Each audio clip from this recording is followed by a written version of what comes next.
नमस्कार दोस्तों, स्वागत है मेरे चैनल संजीव क्लासेस में। आज जो वीडियो मैं लेकर आया हूँ वो है टीजीटी हिंदी के लिए। टीजीटी हिंदी का पुराना क्वेश्चन पेपर है जिसका आज मैंने फर्स्ट पार्ट सॉल्व किया है। सेकंड पार्ट की वीडियो आपको कल मिल जाएगी। तो चलिए आज शुरू करते हैं फर्स्ट पार्ट टीजीटी हिंदी। आज का क्वेश्चन पेपर जो टीजीटी हिंदी के लिए है। पहला प्रश्न, ब्रह्म समाज के संस्थापक कौन थे? तो इसका उत्तर है राजा राममोहन राय।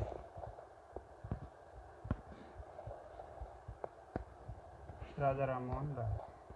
अगला प्रश्न, केंद्र सरकार तीसरी राष्ट्रीय शिक्षा नीति का मसौदा तैयार करने के लिए प्रोफेसर आंद्रे बिटाइल की अध्यक्षता में नई शिक्षा आयोग का गठन करने की प्रक्रिया में है। इंदिरा गांधी सरकार के तहत पहली शिक्षा नीति कब पेश की गई थी? तो पेश की गई थी सन 1968 में और यह कोठारी कमीशन 1964 से 86 की सिफारिशों पर आधारित थी, जो कि इंदिरा गांधी सरकार के तहत अंतर्गत आई। किस क्षेत्र में अपना उत्कृष्ट योगदान देने के लिए दादा साहेब फाल्के पुरस्कार दिया जाता है? उसका उत्तर है, सभी जानते हैं, सिनेमा। अगला प्रश्न, 16वां कूटनिरपेक्ष आंदोलन के शिखर सम्मेलन का आयोजन कहाँ किया गया था? तो ये किया गया था तेहरान में, जो कि ईरान की राजधानी भी है।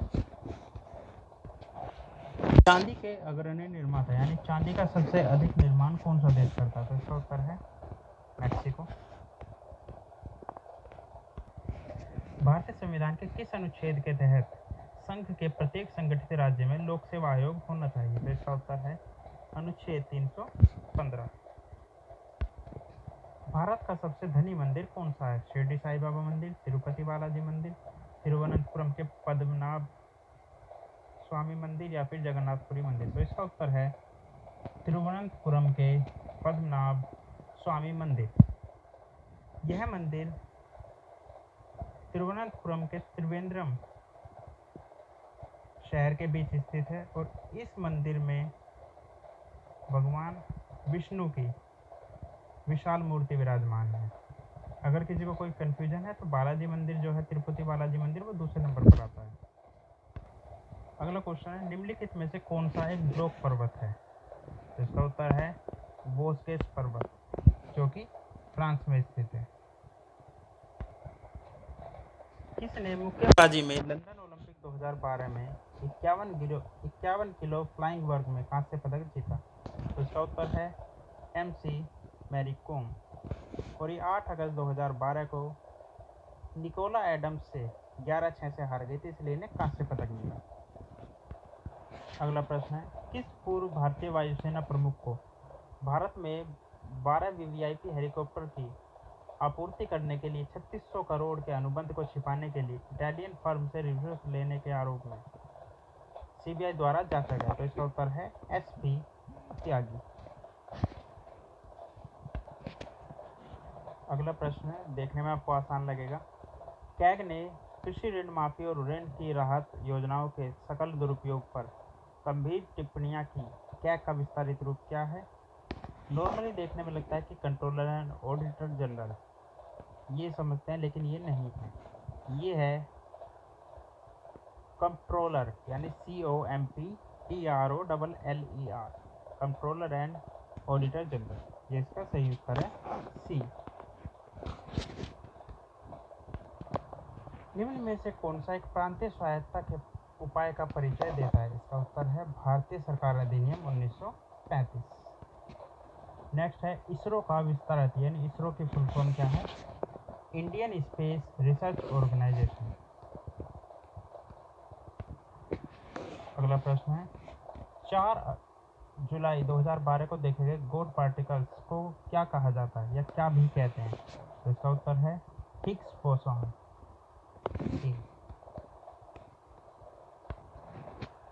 इसकी प्रतिक्रिया के लिए भारत छोड़ो आंदोलन आरंभ होता है। ये हुआ था ट्रिप्स का प्रस्ताव की प्रतिक्रिया के लिए। अगला प्रश्न है 16वां प्रश्न, किस पंचवर्षीय योजना की अवधि 2012 से 17 है? तो इसका उत्तर है 12वीं, यानी जो 2012 से 17 पंचवर्षीय योजना थी वो 12वीं पंचवर्षीय योजना थी। अगला प्रश्न है, नो मनी बिल को किसकी अनुशंसा के बिना विधानसभा में पेश सभा में पेश किया जा सकता है? तो इसका उत्तर है गवर्नर, जिसे राज्यपाल भी कह सकते हैं। अगला प्रश्न है, भारतीय संविधान के अनुच्छेद 149 और 150 किसके संबंधित है, किससे संबंधित है? तो इसका उत्तर है नियंत्रक एवं महालेखा परीक्षक। भारतीय संविधान में संघीय शब्द का प्रयोग कहाँ हुआ है? प्रस्तावना में, भाग 3 में, अनुच्छेद 368 में, या फिर कहीं नहीं। तो जहाँ तक मुझे जानकारी है, भारतीय संविधान में संघीय शब्द का प्रयोग कहीं नहीं है उसका, तो इसका उत्तर होगा चौथा। अगला क्वेश्चन है, वर्तमान में प्रधानमंत्री के आर्थिक सलाहकार परिषद के प्रमुख कौन थे? तो ये जो क्वेश्चन पेपर है ये है बहुत पुराना, उस टाइम अलग था, लेकिन फिलहाल जो है प्रधानमंत्री के आर्थिक सलाहकार परिषद के प्रमुख हैं विवेक देबरॉय। लिख देता हूँ मैं यहाँ पर, इन तीनों में चारों में से कोई सा भी नहीं, विवेक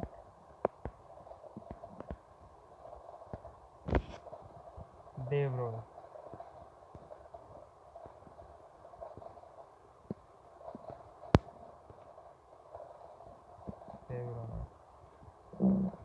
ये इसका उत्तर होगा वर्तमान स्थिति के हिसाब से। अब आ जाते हैं रीजनिंग के प्रश्नों पर। निम्न क्रम में कितने 9 हैं जो 6 से पहले हैं किंतु 3 के तुरंत बाद नहीं, यानी 9 से पहले 3 नहीं होना चाहिए, 9 के बाद 6 होना चाहिए, यानी 96 तो हो लेकिन 396 ना हो। चलिए ढूंढना शुरू करते हैं। 96, एक ये हो गया, ये हो सकता था लेकिन यहाँ पर 396 बन गया, इसलिए इसको नहीं मानेंगे, तो इसी चीज़ का ध्यान रखना है। 96 हो, 396 ना हो, एक ये रहा, तो कितने हो गए टोटल मिलाकर? 2। इसका उत्तर है सेकंड। अगला क्वेश्चन बहुत ही आसान है।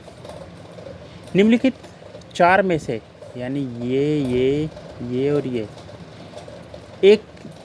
तीन एक निश्चित तरीके से एक समान है और एक समूह बनाते हैं, उनमें से कौन सा एक समूह से संबंधित नहीं? जैसे 9 3 का स्क्वायर होता है, 10 नहीं होता किसी का भी, 16 4 का स्क्वायर होता है और 25 5 का स्क्वायर। तो इसका उत्तर है बी, क्योंकि 10 इनमें से किसी का भी स्क्वायर नहीं है। अगला प्रश्न भी इसी तरह का है। 4 में से 3 एक जैसे हैं और एक अलग है, वो कौन सा है? जैसे टावर, बीज, पत्ता, फूल। बीज, फूल, पत्ता ये सभी पेड़ के हिस्से हैं, लेकिन टावर अलग चीज़ है, तो इसका उत्तर ए। करते हैं अगले प्रश्न को सॉल्व। यदि प्लस का अर्थ गुणा है, माइनस का अर्थ भाग है, गुणा का अर्थ माइनस है और भाग का अर्थ प्लस है, तो पहले इनका चेंज कर लेते हैं। प्लस का अर्थ है गुणा, तो प्लस कहाँ पर है? ये हो गया हमारा गुणा। और माइनस का अर्थ भाग है, तो माइनस को हमने बना दिया भाग। गुणा का अर्थ माइनस है, गुणा का क्या बन गया? माइनस। और भाग का अर्थ प्लस है, भाग का अर्थ क्या है? प्लस। अब इसका आंसर क्या होगा? तो पहले कर लेते हैं, पहले अपना वही बोर्ड मास लगाते हैं, गुणा और भाग वालों को सोल्व करते हैं। तो 9 × 72, 8 भाग 4 बराबर 2 हो जाएगा, बीच में प्लस का निशान, तो +2 और -9। अब देख लेते हैं, 72 2 74, 74 में से 9 गए, 74 में से 9 गए 65, तो इसका उत्तर है 65। जिस प्रकार अच्छे और बुरे का संबंध है, उसी प्रकार अमीर का संबंध किससे है? अच्छा और बुरा एक दूसरे का विलोम शब्द है, तो अमीर का विलोम शब्द क्या होगा? गरीब। अब देखिए आकृति वाला है, ओवल वृत्त से संबंधित है, यानी ओवल भी गोलाई जैसा होता है और वृत्त भी गोलाई जैसा होता है, तो एक दूसरे की तरह है। उसी तरह आयत किससे संबंध है? आयत ना तो त्रिभुज से मिलता जुलता है, ना विकर्ण से है, ना पंचभुज से है। आयत मिलता जुलता होगा वर्ग से, क्योंकि स्क्वायर में भी 4 भुजाएं होती है और आयत में भी 4 भुजाएं होती हैं। आते हैं अगला प्रश्न। एक खास भाषा में, कोड भाषा में पेरेंट्स को लिखते हैं हम ये, उसी कोड भाषा में चिल्ड्रन को क्या लिखा जाता है? अब पहले ये देख लेते हैं कि पेरेंट्स और इसका संबंध क्या बनता है। PQR, ABC, RS T, EFG, NOP, TUV, ST you, यानी कि हर एक अक्षर के बाद एक अक्षर छोड़ के ये आ रहा है। तो चिल्ड्रन के बाद करते हैं, सी के बाद सी डी ई एच आई जे। अब अगर हम इसमें ज़्यादा टाइम खर्च करेंगे तो दिक्कत हो जाएगी, तो हम करते हैं जो अलग अलग हैं। अब देखिए यहाँ पर एन एफ तक सभी सेम हैं, तो एफ़ को तो हम इन 5 अक्षरों को हम चेंज करेंगे। बाकी के देखते हैं आखिरी के 3 अक्षर। आखिरी के 3 ये हैं आर एस टी। टी किस में आ रहा है? इन तीनों में, तो ये गलत हो गया अब यहाँ पर हमारा। अब है हमारा जो अलग अलग है पी एच और जी, यानी दूसरा अक्षर है ई। ई के बाद आता है ई एफ जी, तो जी किस में आ रहा है? ये, और एन ओ पी, तो इसका उत्तर क्या हो गया? डी। तो जो एक से हैं उन्हें सोल्व मत कीजिए, जो एक से उन्हें पहले से ही अलग छोड़ दीजिए, जो अलग होते जाते हैं उनको चेक कीजिए, इससे क्वेश्चन जल्दी होगा। अगला क्वेश्चन, इसके लिए हमें बनाना होगा पंक्ति। किस तरह से करेंगे? विपिन रामलाल से लंबा है, तो हम लंबे वाले को इधर की तरफ रखेंगे। विपिन रामलाल से लंबा है, विपिन रामलाल से लंबा है। और रामलाल अहमद से छोटा है, रामलाल अहमद से छोटा है। अहमद यहाँ भी आ सकता है, यहाँ भी आ सकता है, बाद में देखेंगे कहाँ आएगा। मोहिंदर शेख से लंबा है, अब मोहिंदर जो है शेख से लंबा, भी हमें इनमें से नहीं पता कि क्या अंतर बन रहा है, तो अभी हम इन्हें यहाँ रखेंगे। परंतु रामलाल से छोटा, अब रामलाल से छोटा हो गया तो इसे हम यहाँ रख सकते हैं। रामलाल से छोटा मोहम्मद, और शेख से लंबा हो गया। अहमद विपिन से छोटा, अहमद विपिन से छोटा, तो अहमद को भी अब यहीं फिक्स कर देते हैं और इन्हें यहाँ से हटा देते हैं सबको। अब इसमें पूछा है सबसे छोटा कौन? सबसे छोटा कौन है? ये, यानी शेख।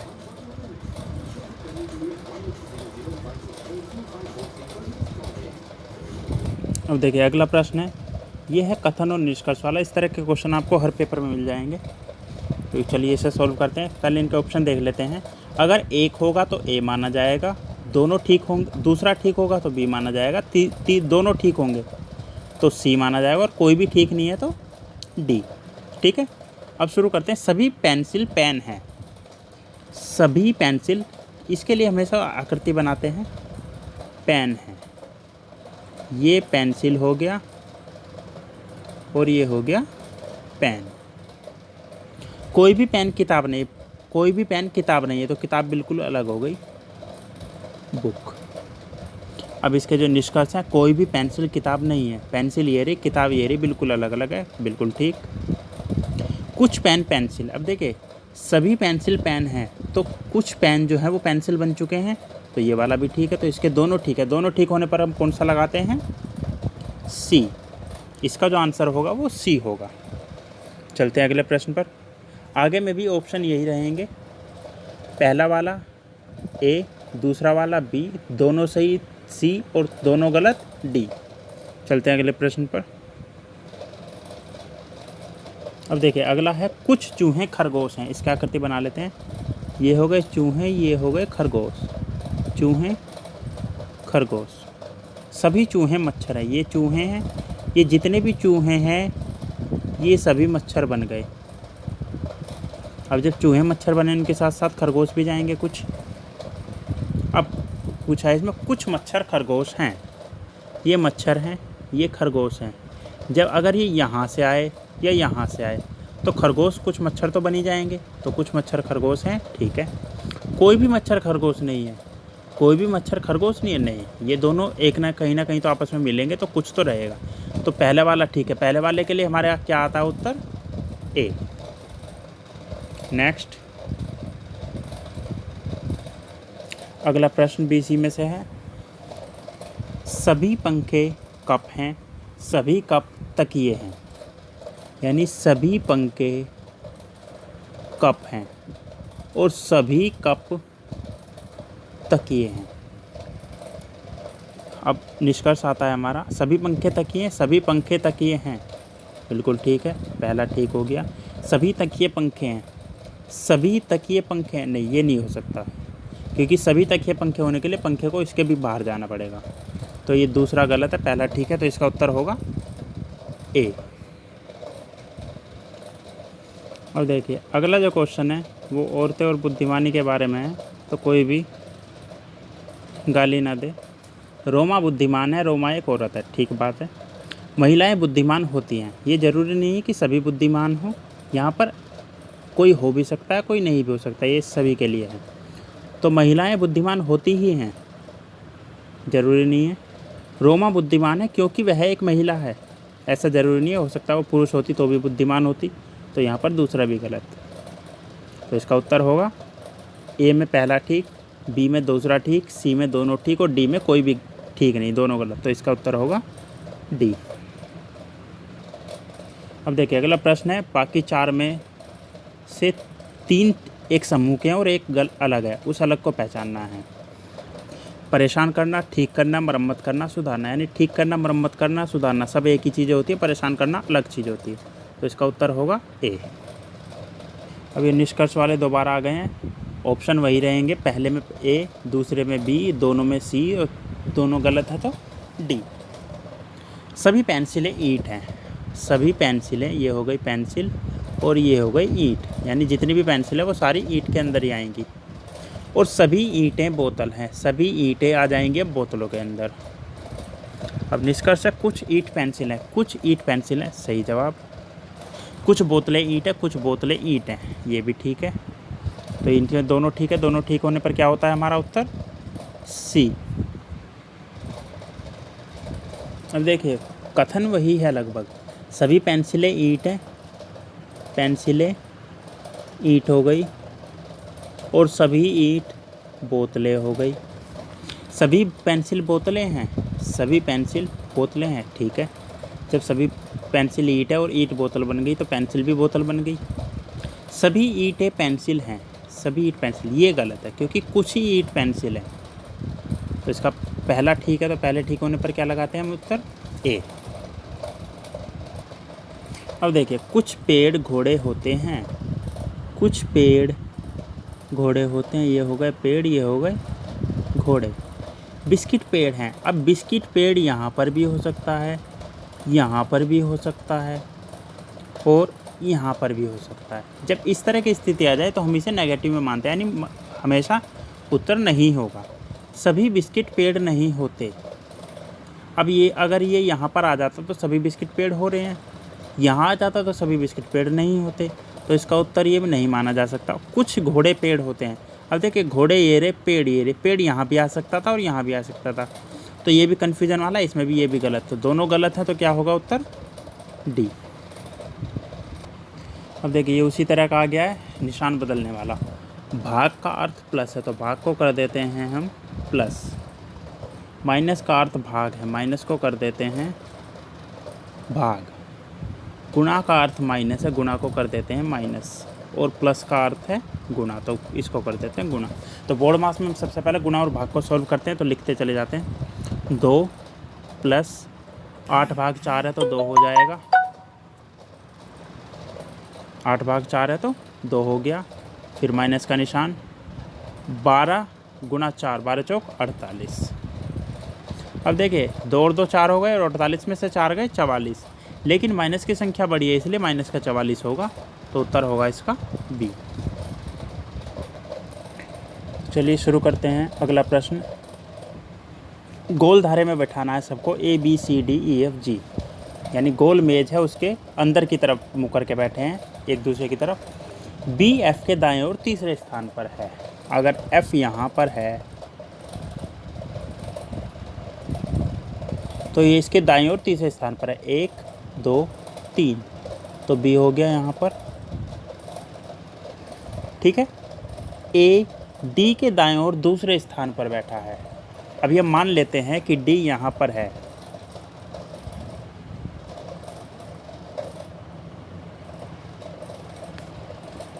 ए यहाँ पर है, तो ए डी के दाएं ओर दूसरे स्थान पर है, तो डी कहाँ होगा, यहाँ। दूसरा स्थान मतलब होता है यहाँ गिनेंगे 1 2, ठीक है। अब बी डी बी और एफ के निकटतम पड़ोस में नहीं बैठा है, डी ना बी के निकटतम है ना एफ के निकटतम है, तो ठीक है। सी और ई एक दूसरे के निकटतम पड़ोसी हैं, तो सी और ई निकटतम पड़ोसी यहाँ आ जाएंगे, निकटतम मतलब दोनों एक साथ ना यहाँ आ सकते ना यहाँ आ सकते, तो ये यहाँ आ गए। एच ए का निकटतम पड़ोसी नहीं है, अगर एच ए का निकटतम पड़ोसी नहीं है तो वो यहाँ नहीं बैठ सकता, तो एच बैठेगा हमारा यहाँ पर।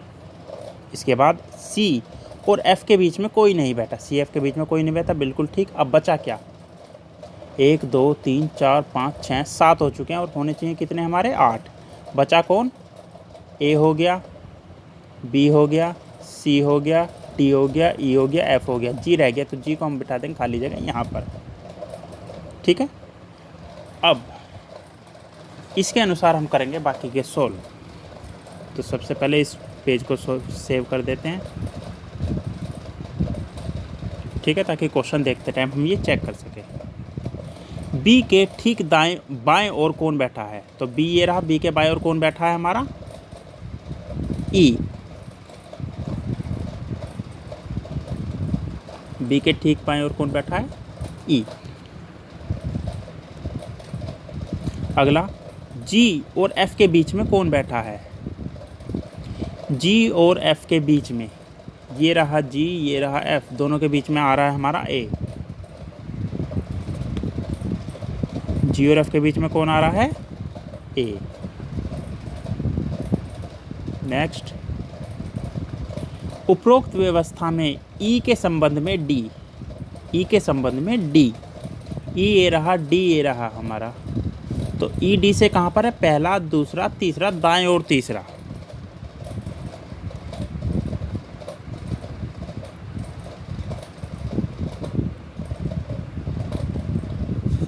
ई के संबंध में डी दाएं और तीसरे स्थान पर बैठा है, ये भी हमारा ठीक हो चुका है। तो इस तरह से अगर हम अपनी आकृति ठीक से बना लें तो इन क्वेश्चनों को आसानी से सॉल्व कर सकते हैं। ध्यान रखना है बस हर लाइन में क्या कहा गया है इस बात पर। चलिए अगले प्रश्न पर चलते हैं। ये इस तरह के प्रश्न पूरे आ गए। इसमें है एक जो शब्द है वो बाकी तीनों से अलग है।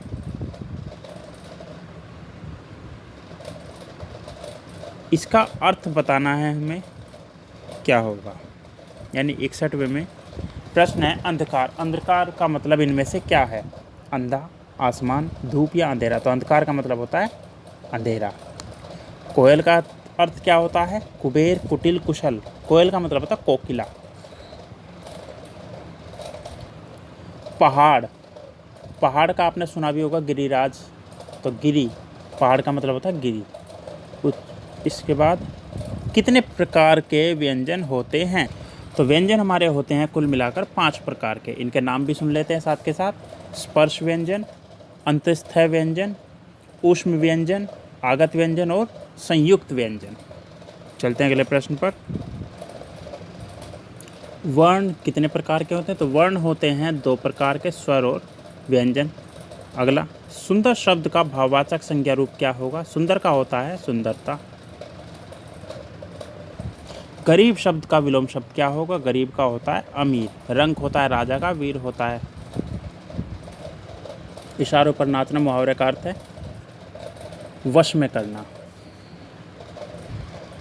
तो अचरज शब्द का तत्सम शब्द क्या है, इसका उत्तर है आश्चर्य। बेगम शब्द का पुल्लिंग शब्द क्या होगा, बादशाह। अगला है जमुना शब्द का तत्सम शब्द क्या है, यमुना। आलसी शब्द का भाववाचक संज्ञा क्या होगी, आलस्य। बाघ शब्द का स्त्रीलिंग रूप बाघिन। भूगोल शब्द का विशेषण रूप भौगोलिक। गागर में सागर भरने का अर्थ होता है कम शब्दों में ज़्यादा बात कहना या फिर थोड़े में अधिक कहना। अब आ जाता है हमारा पैराग्राफ या गद्यांश, जिसमें से हमें क्वेश्चनों के उत्तर ढूंढने हैं। तो पढ़ लेते हैं पहले से। एक भयानक रात थी, मथुरा के सभी निवासी सुख की नींद सो रहे थे। केवल 2 राजबंदी जाग रहे थे, देवकी और वासुदेव। देवकी मथुरा के राजा कंस की बहन थी, वासुदेव उसके पति और कंस के बहनोई थे। कंस अपने पिता उग्रसेन को बंदी बनाकर राजा बन बैठा था। फिर वह देवकी और उसके पति का कब ख्याल करता। उसके मन में यह भय समा गया था कि देवकी का 8वां पुत्र उसके प्राणों का ग्राहक होगा, इसलिए उसने देवी के 7 पुत्रों का वध किया। अब 8वें की बारी थी। अब है पहला प्रश्न, भयानक रात में कौन सुख की नींद सो रहे थे? तो ये उत्तर है मथुरा के निवासी। अगला, देवकी कौन थी? देवकी कंस की बहन थी। कौन थी देवकी? कंस की बहन।